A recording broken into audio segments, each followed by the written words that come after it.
तो hello everyone, तो कैसे हैं आप लोग। तो आज के इस लेक्चर में बेसिकली हम लोग डिस्कस करने वाले हैं प्रिपरेशन ऑफ फिनॉल, और उसके बाद हम लोग डिस्कस करेंगे physical properties of alcohols and phenols. तो चलिए शुरू करते हैं।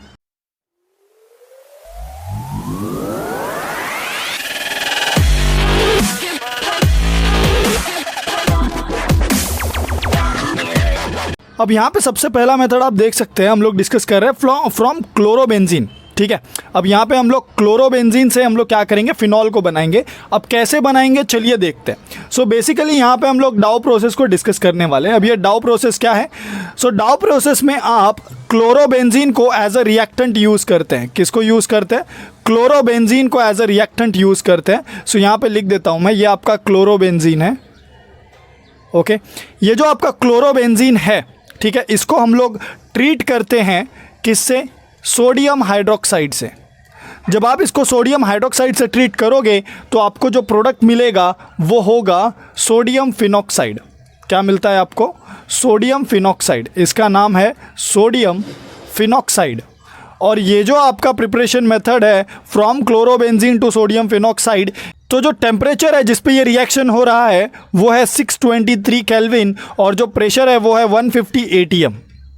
सो ये बेसिकली टेम्परेचर और प्रेशर कंडीशन है जिस पे हम लोग क्लोरोबेंजीन से सोडियम फिनॉक्साइड बना रहे हैं। अभी नेक्स्ट आगे देखते हैं। यहाँ पे नेक्स्ट हम लोग क्या करेंगे, यहाँ पे एसिडिफिकेशन करेंगे। एसिडिफिकेशन मतलब क्या? बेसिकली हम लोग यहाँ पे एसिड हाइड्रोलिसिस करेंगे।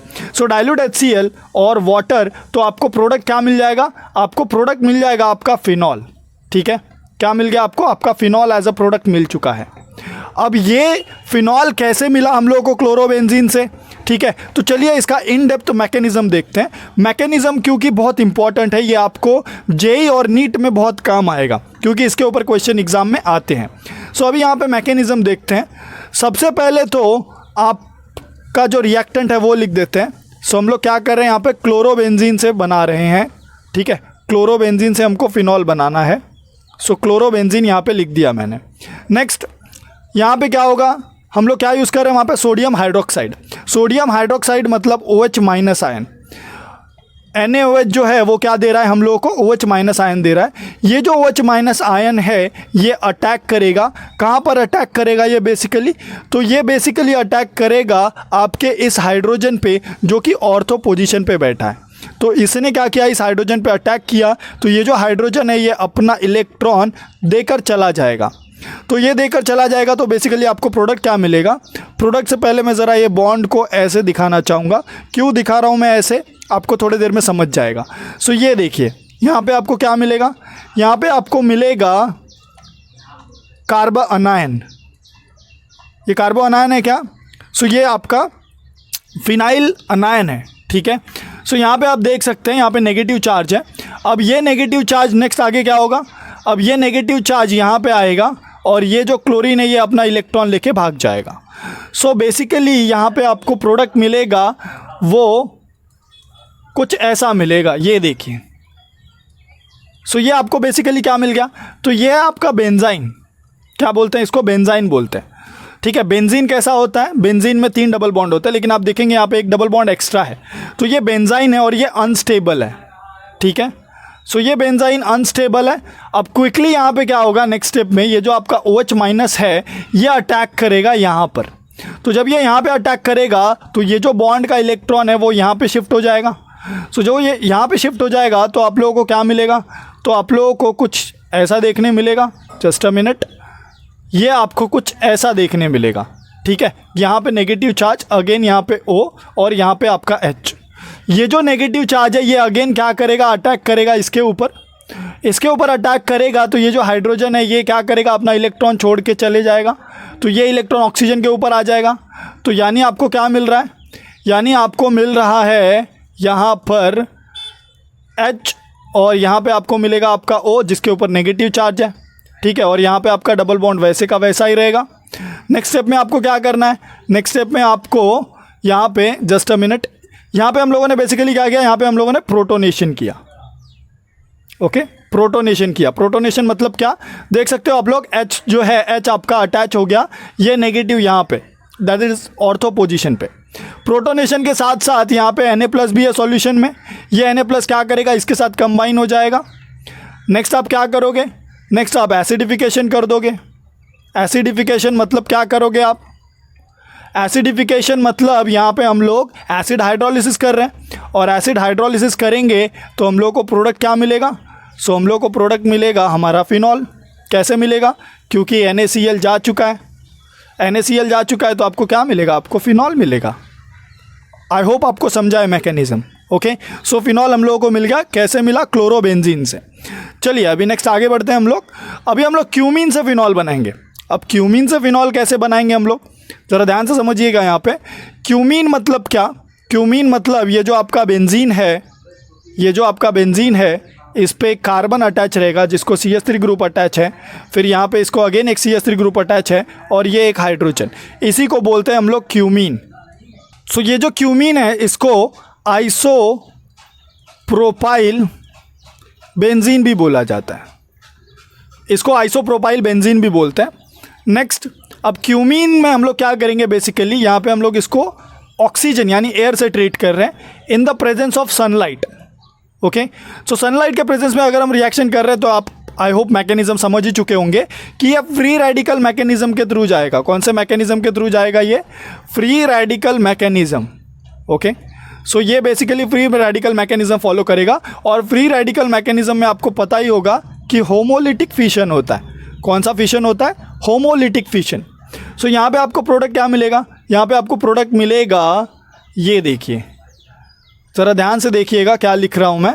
यहाँ पे CH3, फिर यहाँ पे आपका फिनाइल ग्रुप। ओके, अब इसको क्या बोलते हैं, इसको बोलते हैं cumene hydro peroxide. Next step आपको क्या करना है, नेक्स्ट स्टेप सिंपल है, आपको बेसिकली एसिड हाइड्रोलिसिस कर देना है। ठीक है, सो एसिड हाइड्रोलिसिस मतलब डाइल्यूट HCl एंड यहाँ पे वाटर लिख देता हूँ मैं।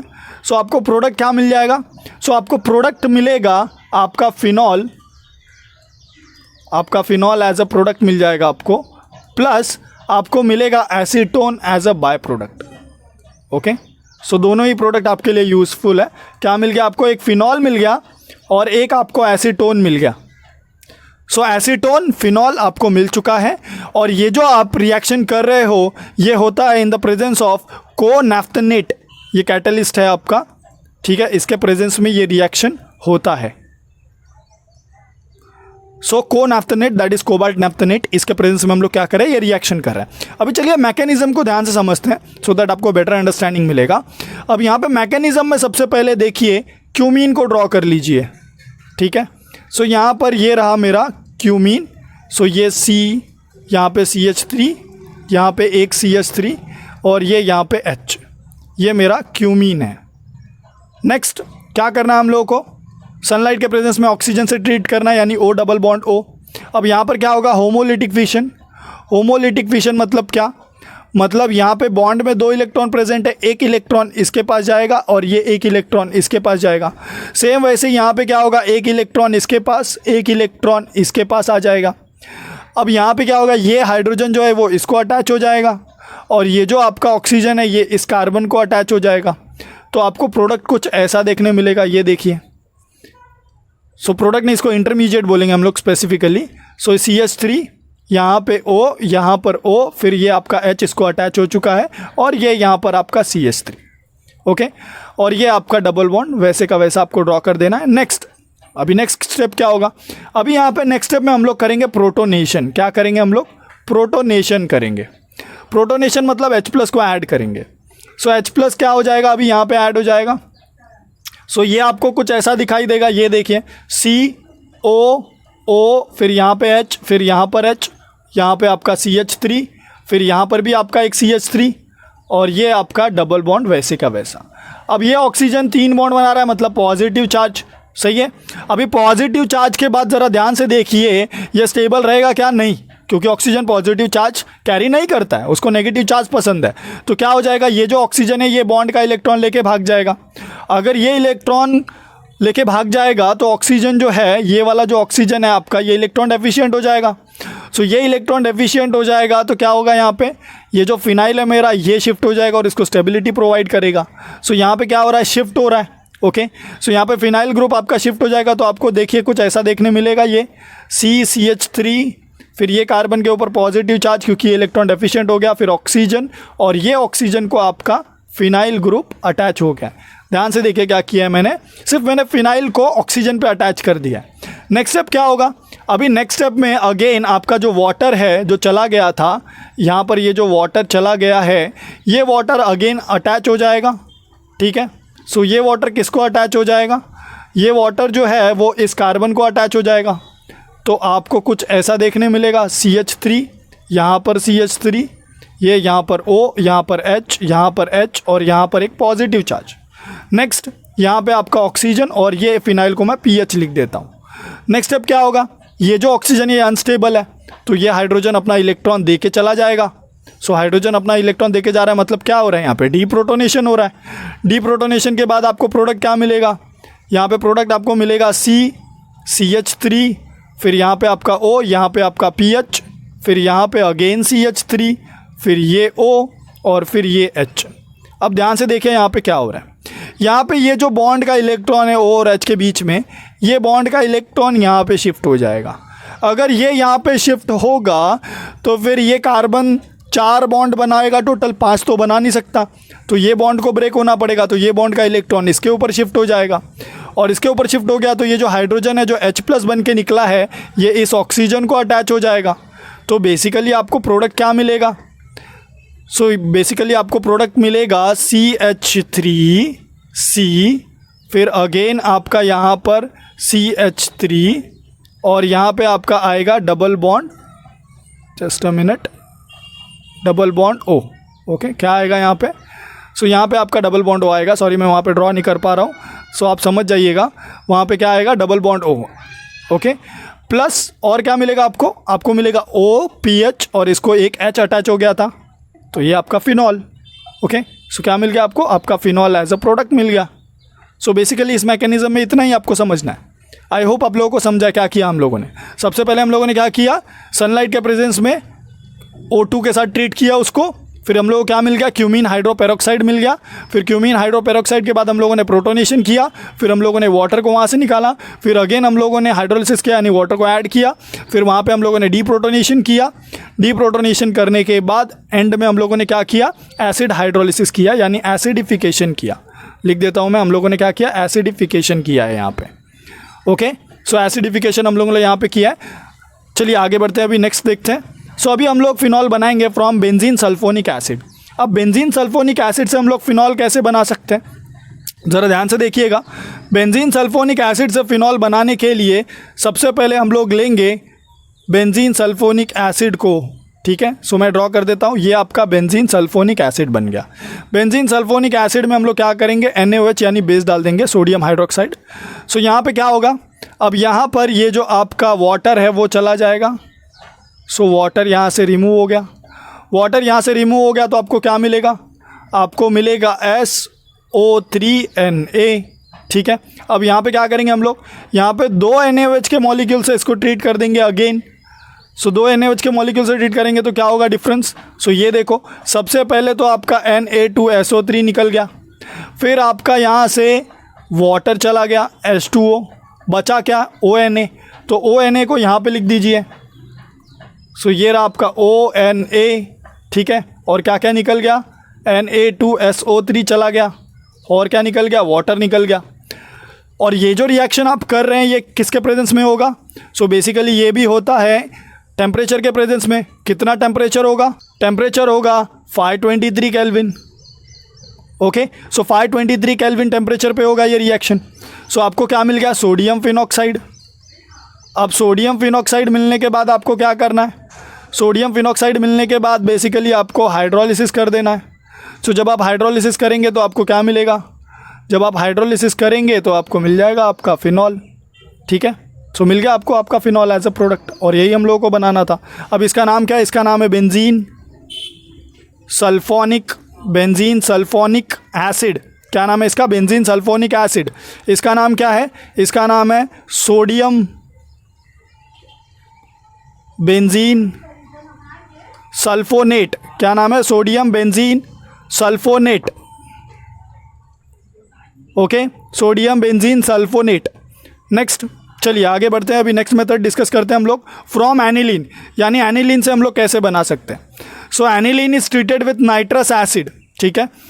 अभी aniline is treated with nitrous acid मतलब क्या, ये देखिए, सबसे पहले एनिलीन को ड्रॉ करते हैं हम लोग। सो ये रहा आपका एनिलीन, क्या बोलते हैं इसको हम लोग, एनिलीन बोलते हैं। एनिलीन को हम लोग ट्रीट कर रहे हैं किससे, NaNO2 और HCl के साथ एट 0 डिग्री सेल्सियस और एट 273 केल्विन, ठीक है। सो क्या हो जाएगा, तो हम लोग को प्रोडक्ट जो मिलेगा वो होगा बेंजीन डायएजोनियम क्लोराइड, ठीक है।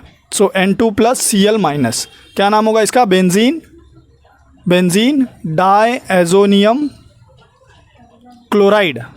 सो बेंजीन डायएजोनियम क्लोराइड के बाद हम लोग क्या करेंगे, बाद में हम लोग इसका हाइड्रोलिसिस कर देंगे, तो हम लोग को क्या मिल जाएगा, तो हम लोग को मिल जाएगा हमारा, क्या मिलेगा, फिनॉल मिल जाएगा। सो इसका नाम है फिनॉल, प्लस यहाँ पे क्या होगा, N2 आपका रिलीज हो जाएगा, ओके। सो आई होप आप लोगों को समझा है कि फिनॉल हम लोगों ने कैसे बनाया एनिलीन से। सो आई होप आप लोगों को यहाँ तक समझा है। अभी नेक्स्ट हम लोग डिस्कस कर रहे हैं physical properties of alcohols and phenol. अब physical properties of alcohols and phenols में सबसे पहले यहाँ पे देखिए नेचर ऑफ इंटरमोलिकुलर फोर्सेस हम लोग डिस्कस कर रहे हैं, ठीक है। So nature of intermolecular forces में सबसे पहले आपको समझना है कि alcohols and phenols are very polar molecules due to presence of OH group, okay. ये जो उनके पास OH ग्रुप है, बिकॉज ऑफ दैट उनके पास पोलैरिटी है, और ये जो OH ग्रुप है they are held together by the strong intermolecular forces, namely hydrogen bonding. अब ये हाइड्रोजन बॉन्डिंग कैसे होता है उनके बीच में, ये देखिए HOR, O के ऊपर डेल्टा नेगेटिव चार्ज, H के ऊपर डेल्टा पॉजिटिव चार्ज, तो यहाँ पे हाइड्रोजन बॉन्डिंग डेवलप हो जाता है दूसरे मॉलिक्यूल के बीच में। दूसरा मॉलिक्यूल किसका, फिनॉल का ही मॉलिक्यूल, ओके, या तो अल्कोहल का ही मॉलिक्यूल। सो यहाँ पे डेल्टा नेगेटिव डेल्टा पॉजिटिव। सो ये बॉन्डिंग कौन सी बॉन्डिंग है, ये बॉन्डिंग है आपका hydrogen bonding, okay. So hydrogen bonding develop हो गया यहाँ पे, और देख सकते हैं आप यहाँ पे 2 पोल भी जनरेट हुआ है, मतलब क्या, मतलब कि ये पोलार है, क्या है ये, पोलार मॉलिक्यूल है। सेम वैसे फिनॉल में भी आप देख सकते हैं, फिनॉल में कैसे होगा। सो ये देखिए, ये आपका फिनाइल हो गया जिसको एक OH अटैच है, ठीक है, इसके ऊपर डेल्टा नेगेटिव चार्ज, इसके ऊपर डेल्टा पॉजिटिव चार्ज, फिर यहाँ पे अगेन जो H है और O है, और ये अगेन फिनॉल दूसरा एक मॉलिक्यूल, और यहाँ पे डेल्टा नेगेटिव चार्ज, यहाँ पे डेल्टा पॉजिटिव चार्ज। तो अगेन इनके बीच में भी क्या हो रहा है, हाइड्रोजन बॉन्डिंग है। कौन सी बॉन्डिंग है, हाइड्रोजन बॉन्डिंग डेवलप हो रहा है, ठीक है। सो यहाँ पे आप देख सकते हैं, यहाँ पे पोलैरिटी है इनके बीच में, ठीक है, यानी आपका अल्कोहल भी पोलार है और आपका फिनॉल भी पोलार है, आपका अल्कोहल भी पोलार है, आपका फिनॉल भी पोलार है, और दोनों जो मॉलिक्यूल है अल्कोहल के या फिनॉल के, उनके बीच में हाइड्रोजन बॉन्डिंग भी है, ये भी आपको याद रखना है। नेक्स्ट हम लोग डिस्कस करते हैं फिजिकल स्टेट। अब फिजिकल स्टेट में यहाँ पे ध्यान से समझिए, लोअर अल्कोहल्स आर कलरलेस, यानी लोअर अल्कोहल्स मतलब क्या, लोअर अल्कोहल्स मतलब वो अल्कोहल्स जिनके कार्बन या तो 3 है, या तो 1 है, या तो 2 है, या तो 4 है, ठीक है। सो ये जो लोअर अल्कोहल्स है ये कलरलेस है, ये सबसे पहले क्या है, ये कलरलेस है, यानी इनका कोई कलर नहीं है। नेक्स्ट ये टॉक्सिक भी है, ठीक है, these are toxic liquids.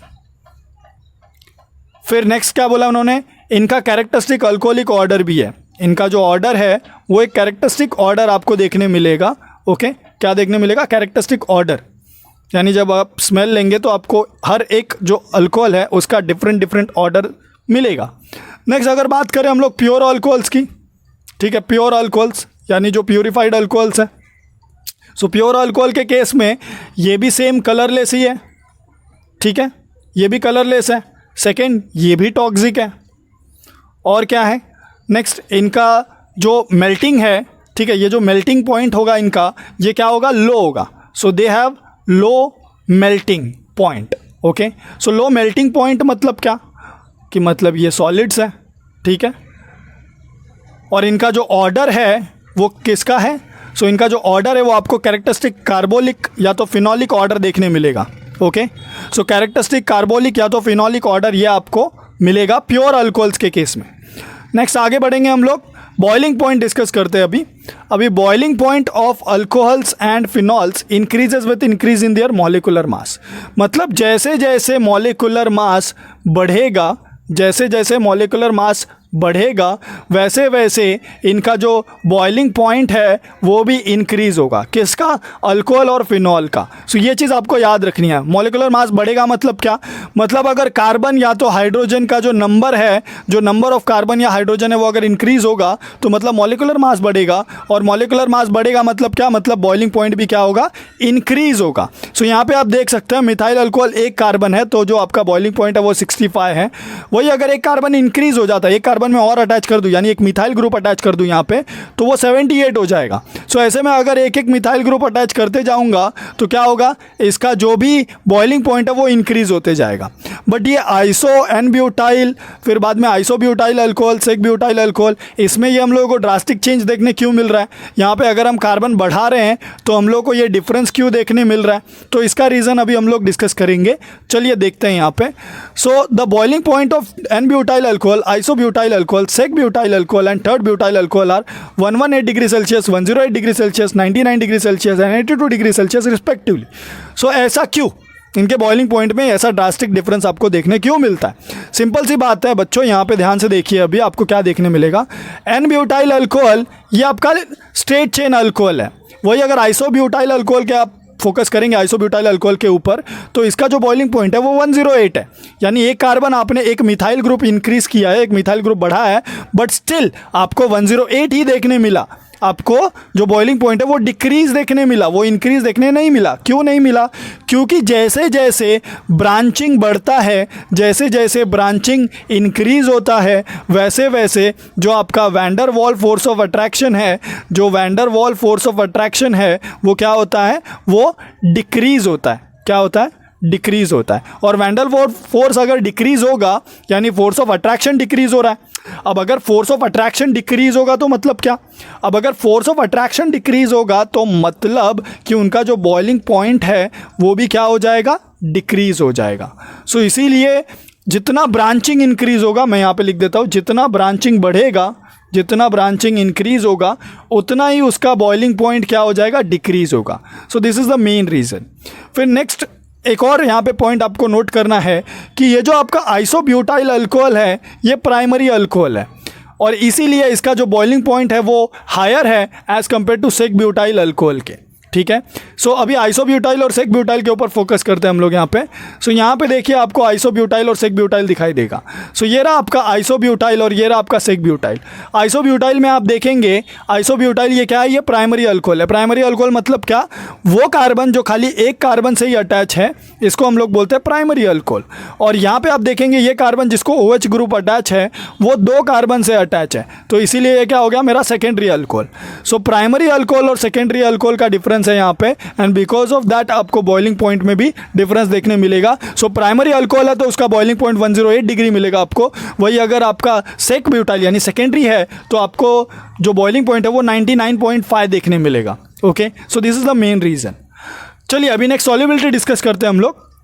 Solubility अगर आप देखेंगे तो सॉल्युबिलिटी जो अल्कोहल और फिनॉल का है वो हम लोगों को देखने मिलता है, लेकिन किस अल्कोहल के लिए और किस फिनॉल के लिए? सो बेसिकली अगर मैं अल्कोहल के लिए बात करूंगा, सो ऐसे अल्कोहल जिसमें आपको मैक्सिमम ज़्यादा से ज़्यादा 3 या 4 कार्बन अटैच है, ठीक है, ऐसे अल्कोहल का सॉल्युबिलिटी आपको देखने मिलेगा वाटर में। बट अगर नंबर ऑफ कार्बन जो है वो इंक्रीज होगा तो फिर ऐसे केस में हम लोगों को ये जो सॉल्युबिलिटी है वो देखने नहीं मिलेगा, यानी सॉल्युबल अच्छे से वो लोग सॉल्युबल नहीं होंगे। मतलब मैं क्या बोल रहा हूँ यहाँ पे देखिए, जैसे आप अल्कोहल को वाटर में डालेंगे, ये रहा आपका अल्कोहल का मॉलिक्यूल, जैसे आप अल्कोहल को वाटर में डालेंगे तो ऑक्सीजन जो है और जो H है ये क्या करेगा? ये हाइड्रोजन बॉन्डिंग बनाएगा। किसके साथ हाइड्रोजन बॉन्डिंग बनाएगा? सो बेसिकली ये हाइड्रोजन बॉन्डिंग बनाएगा वाटर के साथ। ठीक है, सो देख सकते हैं आप लोग यहाँ पे, ये आपका हाइड्रोजन बॉन्डिंग है और यहाँ पर ये भी आपका क्या है? हाइड्रोजन बॉन्डिंग है। ओके, सो ये हाइड्रोजन बॉन्डिंग हो गया अल्कोहल के केस में। वही अगर हम लोग बात करेंगे फिनॉल के केस में, तो फिनॉल के केस में ये रहा आपका फिनॉल का मॉलिक्यूल, और ये फिनॉल का मॉलिक्यूल भी क्या कर रहा है? हाइड्रोजन बॉन्ड बना रहा है। किसके साथ? वाटर के साथ। So this is the main reason कि क्यों आपका अल्कोहल और फिनॉल वाटर में सोल्यूबल है। ओके, बिकॉज आपका अल्कोहल और फिनॉल जो है वो हाइड्रोजन बॉन्ड बना रहा है। किसके साथ? वाटर के साथ। So this is the main reason why your alcohol and phenol is soluble in water. Next आगे बढ़ते हैं हम लोग। अब यहाँ पर एक और क्वेश्चन आएगा, the solubility of orthonitrophenol and paranitrophenol is 0.2 gram and 1.7 ग्राम। मतलब अगर आप देखेंगे पैरानाइट्रोफिनॉल जो है, पैरानाइट्रोफिनॉल ये ज़्यादा सॉल्युबल है, इसकी जो सॉल्युबिलिटी है वो ज़्यादा है एज़ कम्पेयर टू ऑर्थोनाइट्रोफिनॉल के। ध्यान से समझिए, ऑर्थोनाइट्रोफिनॉल है, इसका सॉल्युबिलिटी क्या है, लेस है। अब क्या रीज़न है, सिंपल सी बात है, जो आपका ऑर्थोनाइट्रोफिनॉल है, यहाँ पे देखिए जो आपका ऑर्थोनाइट्रोफिनॉल है इसमें इंट्रामोलिकुलर हाइड्रोजन बॉन्डिंग है। इंट्रामोलिकुलर हाइड्रोजन बॉन्डिंग कैसे है, ये आपका नाइट्रो ग्रुप है, यहाँ पे आप देख सकते हैं। जस्ट अ मिनट, मैं इसको हाईलाइट करता हूँ सो दैट आपको बेटर समझेगा। ये जो आपका O है ये किसका है, नाइट्रो ग्रुप का है। ये ऑक्सीजन और ये जो फिनॉल का OH है, इसका जो हाइड्रोजन है, इसके बीच में क्या होता है, इंट्रामोलिकुलर हाइड्रोजन बॉन्डिंग होता है, जिसके वजह से ये जो आपका ऑर्थोनाइट्रोफिनॉल है ये वीक हाइड्रोजन बॉन्डिंग दिखाता है वाटर के साथ। अगर आप इसको वाटर में डालोगे तो इसका जो हाइड्रोजन बॉन्डिंग है वाटर के साथ वो वीक देखने मिलेगा आपको।